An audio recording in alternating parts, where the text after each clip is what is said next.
Friends, SSC CGL 2024 की vacancies announce हो चुकी हैं। तो फ्रेंड्स, जिन्होंने अभी तक चैनल को सब्सक्राइब नहीं किया है वो फ्रेंड्स चैनल को सब्सक्राइब कर लेंगे।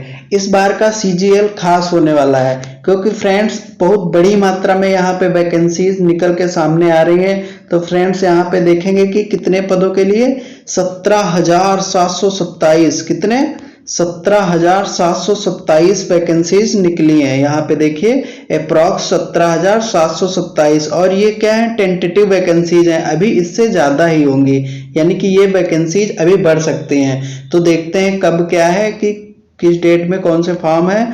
तो यहाँ पे देखिए डेट्स आपकी दी गई हैं, पूरा notification, dates of submission of online application कब से शुरू हो रहे हैं, आज से ही यानी 24 जून से, और लास्ट डेट कब है 24 जुलाई। ठीक है, last date time of receipt online application की 24 जुलाई। ठीक है, last date and time making online fee payment की कितनी है 25 जुलाई, यानी कि 25 तक आप फीस का पेमेंट कर सकते हैं। और करेक्शन विंडो कब है ऑनलाइन पेमेंट की एप्लीकेशन फॉर्म करेक्शन की 10/8/2024 से 10 अगस्त से 11 अगस्त तक। ठीक है, उसके बाद टेंटेटिव शेड्यूल दिया गया है टीयर फर्स्ट का, जो कंप्यूटर बेस्ड सीबीटी एग्जामिनेशन है उसका सितंबर अक्टूबर में दिया गया है। ये इसको आप लगभग फाइनली ही मान के चलिए। ठीक है, सितंबर अक्टूबर में आपका हो जाएगा, सितंबर से स्टार्ट हो जाएंगे आपके एग्जाम्स। और यहाँ पे टीयर सेकेंड का भी दिया गया है, ये भी सीबीटी मोड में होगा, और ये कब है दिसंबर 2024 में। ठीक है, दिसंबर 2024 में। इसके बाद यहाँ पे एज वगैरह देख लेते हैं। पे लेवल 7 की जो जॉब्स होती हैं उनके लिए क्या है, assistant section officer ASO central secretariat service group B की जॉब है। इसमें एज लिमिट होती है 20 से 30 साल तक। उसके बाद एएसओ फिर है इंटेलिजेंस ब्यूरो में ग्रुप बी की ये भी जॉब है, ये कितनी है 18 से 30 साल तक। फिर एएसओ किसमें, मिनिस्ट्री ऑफ रेलवेज में, ये भी ग्रुप बी की जॉब है, इसमें है 20 से 30 ईयर्स एज। फिर ASO assistant section officer ministry of external affairs में, ये भी ग्रुप बी की है, इसमें है 20 से 30 ईयर्स। फिर एएसओ एएफएचक्यू में, ये भी ग्रुप बी की है, क्या है 20 से 30 ईयर एज। उसके बाद ऐसे ही देखते हैं जितने सारे एएसओ हैं उसमें 30 तक। इसमें एएसओ ये देखो, ये यहाँ पे ASO ministry of electronics and information technology group B, इसमें 18 से 30 है, उनमें सब में 20 से 30 थी, इसमें 18 से 30। उसके बाद assistant section officer other ministries में ग्रुप बी की ये भी है 18 से 30। Income inspector of income tax CBT, ठीक है, ये ग्रुप सी में आती है, इसकी भी है 18 से 30। फिर excise inspector CBIC group B 18 से 30। ठीक है, इंस्पेक्टर प्रिवेंटिव ऑफिसर भी सेम ग्रुप बी 18 से 30। फिर इंस्पेक्टर एग्जामिनेशन, इसमें भी ग्रुप बी 18 से 30, यानी इंस्पेक्टर लेवल के ये सारी हो गई। फिर है असिस्टेंट इन्फोर्समेंट ऑफिसर, ठीक है, इसमें ग्रुप बी 18 से 30। ठीक है, फिर सब इंस्पेक्टर सीबीआई में क्या हो जाएगा, सीबीआई में सब इंस्पेक्टर जो है ग्रुप बी 20 से 30। फिर inspector post department of post ministry of communications में ग्रुप बी 18 से 30।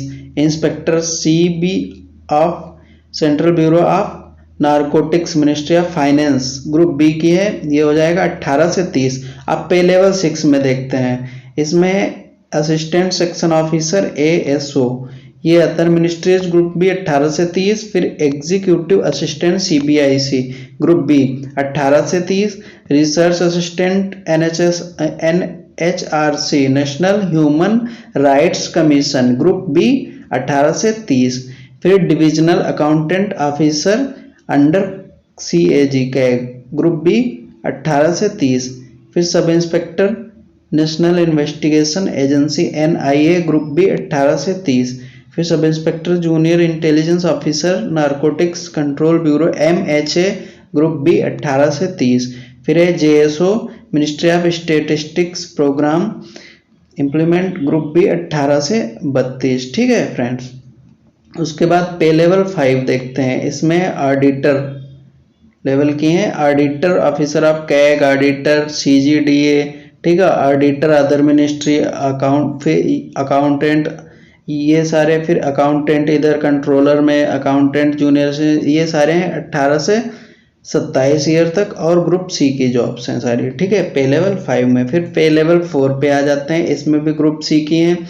इसमें कौन कौन सी हैं ये देख लेते हैं। इसमें है पोस्टल या sorting assistant, department of post, ministry of communication, group C, 18 से 27 year. Senior secretariat assistant, upper divisional clerk, ये हो जाएगा मिनिस्ट्रीज में अदर देन CSS में, ग्रुप सी 18 से 27। सीनियर एडमिनिस्ट्रेटिव असिस्टेंट, ठीक है, मिलिट्री इंजीनियरिंग सर्विस में, ग्रुप सी 18 से 27। फिर tax assistant CBDT, tax assistant CBIC, ठीक है, और sub inspector central bureau of narcotics, ministry of finance, ये तीनों भी ग्रुप सी की हैं। इनकी भी एज है 18 से 27 ईयर, ठीक है, 18 से 27। और हमने आपको वैकेंसीज बताई थी, कितनी निकली हैं, अप्रॉक्स 17,727। तो फ्रेंड्स इस बार बहुत सुनहरा मौका है आप लोगों के लिए, ठीक है, वैकेंसीज काफ़ी गुड मात्रा में निकली हुई हैं। इसके बाद ये फिर आगे गाइडलाइंस दिए गए हैं, सिटीजन ऑफ इंडिया होना चाहिए। और एज लिमिट देख लीजिए फ्रेंड्स, कब से कब तक है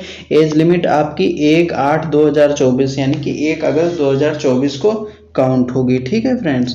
इसके बाद देख लीजिए फॉर पोस्ट, यहाँ पे भी लिखा है कि 18 से 27 वाले जो हैं वो 2/8/97 से कितने में होने चाहिए, 1/8/2006 यानी कि 2/8/97 से पहले के नहीं होने चाहिए और 1/8/2006 के बाद के नहीं होने चाहिए। और 20 से 30 वालों के लिए क्या है, 2/8/94 इससे पहले के नहीं होने चाहिए और 1/8/2004 इसके बाद के नहीं होने चाहिए, ठीक है। फिर 18 से 30 में 2/8/94 से 1/8/2006, ठीक है। इसके बाद 18 से 32 में क्या काउंट होगी, 2/8/92 से लेकर 1/8/2006 तक काउंट होगी, ठीक है फ्रेंड्स। इसके बाद कैटेगरी दी गई है, ठीक है। इसमें एज रिलैक्सेशन किसमें कितना मिलेगा ये भी देख लीजिए फ्रेंड्स। इसमें SC/ST को 5 ईयर्स है, OBC को 3 ईयर्स है, PWBD unreserved 10, PWBD OBC 13, PWBD SC/ST 15 years, ex serviceman के लिए 3 years after reduction of the military service rendered from the actual age on the closing date, ठीक है। ये सारा कुछ दिया गया। Defence personnel disabled in operation during hostilities with any, इसके लिए भी 3 ईयर्स है। फिर डिफेंस पर्सनल इसके लिए भी 8 ईयर्स है, ये फिर आप लोग देख लीजिएगा, ठीक है। इसके बाद सेंट्रल गवर्नमेंट, ये आगे सारी फिर डिटेल्स दी गई हैं। इसके बाद एग्जामिनेशन के इधर बताया गया है, ठीक है, किस में कितना क्या है। उसके बाद एज रिलैक्सेशन वाला, ठीक है, हमने आपको बता ही दिया। यही सारा कुछ नोटिफिकेशन में पूरा कंप्लीट दिया गया है, ठीक है। तो फ्रेंड्स ये देखिए यहाँ पे स्टेटिस्टिकल ऑफिसर, इसके लिए ऑल अदर पोस्ट के लिए ये सारा कुछ। फिर वो आपको पता ही होगा कि योग्यता आपके लिए कि आपकी जो है क्वालिफिकेशन यहाँ पे देख लीजिए लिखी हुई। एसेंशियल क्वालिफिकेशन क्या है, bachelor degree from a recognised university of institute, ठीक है, यानी कि बैचलर डिग्री आपकी कंप्लीट होनी चाहिए, ठीक है। ग्रेजुएशन वाले लोग ही इस फॉर्म को फिल कर सकते हैं, ठीक है। तो फ्रेंड्स ये यहाँ पे सेंटर लिस्ट भी दी गई है, आप सेंटर सेलेक्ट कर सकते हैं। उसके बाद ये देखिए सिलेबस दिया गया है। जो टियर फर्स्ट का एग्जाम होगा उसमें देख लीजिए general intelligence, general awareness, quantitative aptitude, English comprehension, ये चारों आने हैं सब्जेक्ट। 25 ये चारों हैं, ठीक है। इसके 25 नंबर ऑफ क्वेश्चंस होंगे और इनके मैक्सिमम मार्क्स होंगे 50-50 यानी कि पर क्वेश्चन 2 मार्क्स का होगा, ठीक है। और 1 आवर टाइम होगा आपका, ठीक है। 1 our and 20 minute for the candidate eligible scribe para में उसमें दिया गया, जो 20 मिनट एक्स्ट्रा मिलेंगे डिसेबल्ड लोगों को। उसके बाद फिर टियर सेकंड का है, ये आपको एक दूसरे वीडियो में बना के बता दिया जाएगा कैसा कैसा एग्जाम पैटर्न रहता है, ठीक है फ्रेंड्स। तो जिन्होंने अभी तक चैनल को सब्सक्राइब नहीं किया है वो फ्रेंड्स चैनल को सब्सक्राइब कर लेंगे, वीडियो को लाइक करें और अपनी राय कमेंट के रूप में दे सकते हैं। बहुत बहुत धन्यवाद।